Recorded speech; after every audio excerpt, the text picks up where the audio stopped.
Arm wrestling प्रतियोगिता हुई थी मथुरा में और यहाँ पर सलेमपुर के गांव के कुछ युवक हैं जिन्होंने बाजी मारी है। मैं सारा से अपने गुरुजी को देना चाहता हूँ, राव सिकंदर साहब को। ये इनका बड़प्पन है बच्चों का मेरे, जो इसका श्रेय मुझे दे रहे हैं। मेहनत तो बच्चों को ही करनी पड़ती है। मैं खुद भी रेसलिंग में, पहलवानी में नेशनल खेल चुका हूँ। किसी कारणवश इंजरी होने के कारण मैं पहलवानी छोड़ दी थी मैंने, और उससे पहले मैं आर्म रेसलिंग करता था। तो फिर मुझे कुछ बच्चों ने आगे कहा कि सर हमें तैयार कीजिए, हमें सिखाइए आप। नेशनल जीते हैं, इसके बाद की क्या प्लानिंग है? इंशाल्लाह जो बच्चे नेशनल खेले हैं, उम्मीद करता हूँ कि फेडरेशन की ओर से इंटरनेशनल भी खेलने जाएंगे अपनी वेट कैटेगरी में। इतना अपना टाइम जो मैं यहाँ व्यतीत करता हूँ अखाड़े में, वो मेरा मेन मकसद ये है कि मैं चाहता हूँ कि सभी युवा हमारे नशे से दूर रहें। इसीलिए मैं अपने इंडियन आर्म रेसलिंग अखाड़े के माध्यम से निःशुल्क, फ्री, मैं बिल्कुल किसी से कोई चार्ज नहीं करता हूँ। नमस्कार, मैं शोएब राव स्वागत करता हूं आपका दैनिक भारत न्यूज़ में। और आज हम मौजूद हैं हरिद्वार के गांव सलेमपुर में। यहां पर हम आपको बताते चलें कि नेशनल लेवल पर आर्म रेसलिंग प्रतियोगिता हुई थी मथुरा में और यहां पर सलेमपुर के गांव के कुछ युवक हैं जिन्होंने बाजी मारी है। और देखते हैं, सीधा बात करते हैं कितना उत्साह है उनके अंदर जीतने के बाद, जो है गोल्ड मेडल उन्होंने प्राप्त किए हैं। तो सीधा हम उनसे बात करते हैं कि कितना उत्साह उनके अंदर पैदा हो गया है जीतने के बाद। जी, आपका नाम? शाहबाज। मेरा नाम शाहबाज है जी। किस तरह लग रहा है, आपने गोल्ड मेडल जीते हैं आर्म रेसलिंग में, तो किस तरह देखते हैं इस चीज़ को? जी, मुझे बहुत अच्छा लग रहा है और मैं सारा से अपने गुरुजी को देना चाहता हूँ, राव सिकंदर साहब को। मैं जो कुछ भी हूँ आज उनकी बदौलत ही हूँ, वरना तो मैं कहाँ था, मैं तो कुछ भी नहीं था, मेरे पास खड़ा होना भी नहीं आता अच्छी तरह, और आज इतने बड़े मुकाम पे मैं उनकी वजह से ही हूँ। अगर हम देखें कि इसमें कुछ कैटेगरीज होती हैं, तो आपने कौन सी कैटेगरी में इसमें दावेदारी की थी? मैंने 60 kg के अंदर इसके अंदर मुकाम हासिल किया है, मैंने फर्स्ट हासिल करी है जी। तो गोल्ड मेडल मिला है? जी, ये रहा गोल्ड मेडल मिला है। तो यहाँ पर दूसरे व्यक्ति हैं, हम उनसे भी बात करेंगे, युवक हैं जिन्होंने यहाँ पर गोल्ड मेडल जो है सेकंड स्थान पर प्राप्त किया था, उन्हें भी गोल्ड मेडल मिला है। तो जी, नाम क्या है सर आपका? मिस्टर रिहान। तो कैसा लग रहा है आप गोल्ड मेडल जीते हैं? बहुत अच्छा लग रहा है गोल्ड मेडल जीत के। तो इसका जो पूरा श्रेय है, आप जैसे कि इन्होंने बताया था, तो आप भी क्या उनको ही श्रेय देना चाहते हैं? ये सिकंदर राव हमारे कोच है, उनकी वजह से हम वहाँ पे पहुँचे हैं उस मकाम पर। वहाँ पे गोल्ड मेडल जीता है हमने। तो कितना समय हो गया आपको राव सिकंदर के अंतर्गत खेलते हुए, प्रैक्टिस करते हुए? 6 महीने हो गए। अच्छा, 6 महीने हो गया। नाम क्या है आपका? सावेज। तो किस तरह लग रहा है जीतने के बाद? बहुत खुशी हो रही है, बहुत अच्छा लग रहा है। पूरा खुश हो रहे हैं? अच्छा, तो कितने कैटेगरी में आप जीते हैं? 55 कैटेगरी। 55 कैटेगरी में। आपके जो, अगर हम दूसरे दावेदार कहें तो कौन थे वो जिसको हरा कर आप जीते हैं? आसाम के प्लेयर थे, और जी आपका दिल्ली के प्लेयर थे, बहुत केरला के, सभी बहुत प्लेयर थे वहाँ पे।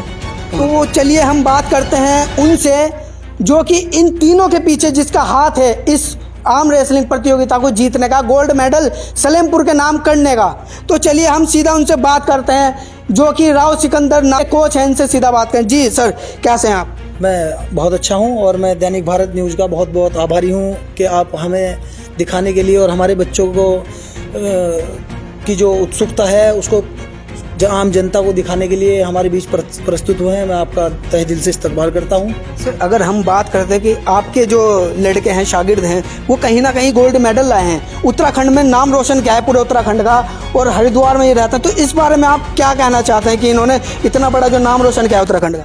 जी हाँ, बच्चे मेरे पास काफ़ी बच्चे हैं और ये बच्चे बहुत मेहनती बच्चे हैं। स्टेट में मैं अगर आपको दिखाऊं, इधर यहाँ देख सकते हैं आप, ये सब इन्हीं बच्चों की बदौलत है जी। मैं तो सिर्फ इनको सिखाता हूँ, बाकी मेहनत तो बच्चे ही करते हैं। ये इनका बड़प्पन है बच्चों का मेरे, जो इसका श्रेय मुझे दे रहे हैं। मेहनत तो बच्चों को ही करनी पड़ती है, ये सब इन्हीं की मेहनत है। तो सिर्फ, और स्टेट में काफ़ी बच्चों ने, मेरे 5 बच्चों ने मेडल जो है गोल्ड मेडल प्राप्त करके, और ये क्वालिफाइंग था। ये जो स्टेट होता है ये क्वालिफाइंग होता है। हम फिर हमारे उत्तराखंड को हमने रिप्रेजेंट किया जाके नेशनल में, जो कि मथुरा में हुआ था। अभी जाने के बाद हम खेले और हमारे बच्चे बहुत अच्छा खेले, जिसमें हमारे जो रिहान और शाहबाज हैं वो सेम कैटेगरी में खेल के दोनों फाइनल में पहुंचे थे। तो इसलिए मैं तो ये कहूँगा, ना ही शाहबाज का सिल्वर है और ना ही रिहान का सिल्वर है, दोनों का ही गोल्ड है। क्योंकि फाइनल में पहुंचे थे और मैंने इनकी कोई फाइट नहीं कराई वहाँ पे, दोनों ही एक दूसरे को इन्होंने सम्मान दिया। तो आपका जो अखाड़े का नाम है वो क्या नाम है? जो वैसे तो उत्तराखंड की ही पहचान है, उत्तराखंड से ही हमारे आर्म रेसलिंग फेडरेशन के चेयरमैन हैं मिस्टर शिवा चौधरी, जो यहाँ से बच्चों को खिलाने के लिए लेकर गए थे। वो इस फेडरेशन को, यहाँ के जो उत्तराखंड की जो फेडरेशन है उसको होल्ड करते हैं, सब चार्ज उन्हीं के पास है। लेकिन मेरे अखाड़े का नाम मैंने जो है आज से 8 महीने पहले इंडियन आर्म रेसलिंग अखाड़ा के नाम से अपना एक छोटा सा सेटअप तैयार किया था और यहाँ पे मैं बच्चों को प्रशिक्षण देता हूँ। मैं खुद भी रेसलिंग में, पहलवानी में नेशनल खेल चुका हूँ।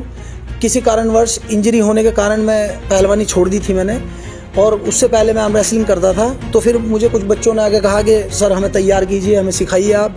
तो मैंने 8 महीने पहले जो है ये सेटअप डाला था और उसके बाद ये बच्चे मेरे पास आए थे। जो बच्चे हैं ये तीनों, ये बहुत कम इनको समय हुआ है मेरे पास, कुछ बच्चे और पहले भी है।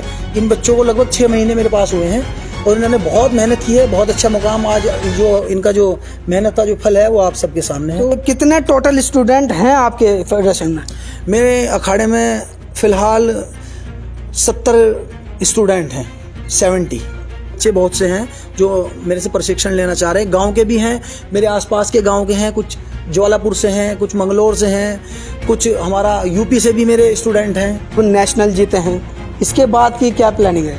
इंशाल्लाह जो बच्चे नेशनल खेले हैं, उम्मीद करता हूं कि फेडरेशन की ओर से इंटरनेशनल भी खेलने जाएंगे अपनी वेट कैटेगरी में।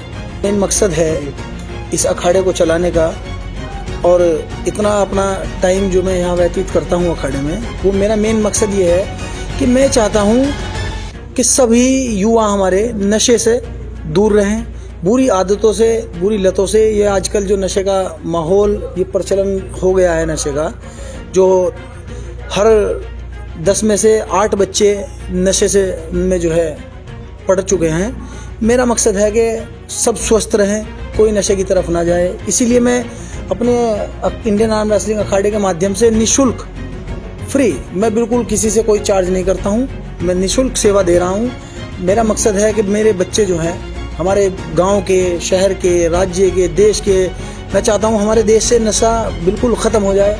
किसी बच्चे को अगर डाइट में प्रॉब्लम होती है तो उसका भी मैं बंदोबस्त खुद से कर देता हूँ। कोई बच्चा असमर्थ अगर रहता है डाइट लेने में या किसी तरह के उपकरण में, इस जो आर्म रेसलिंग से जुड़े हुए उपकरण हैं, मैं जो है उसको हेल्प करता हूँ जितनी मुझसे हो सकती है। मेरे जो दादाजी थे राव मुजफ्फर खां, पूर्व प्रधान सलेमपुर, वो 35 साल इस गांव के अंदर प्रधान पद पर रहे। स्वार्थ लोगों की सेवा करते थे। इसी चीज़ को आगे ले जाने की कोशिश कर रहे हैं कि हम अपने बड़ों के पैरों के निशानों पर चल सकें। इंडियन आर्म रेसलिंग अखाड़े का यही नारा कि स्वस्थ रहे भारत हमारा।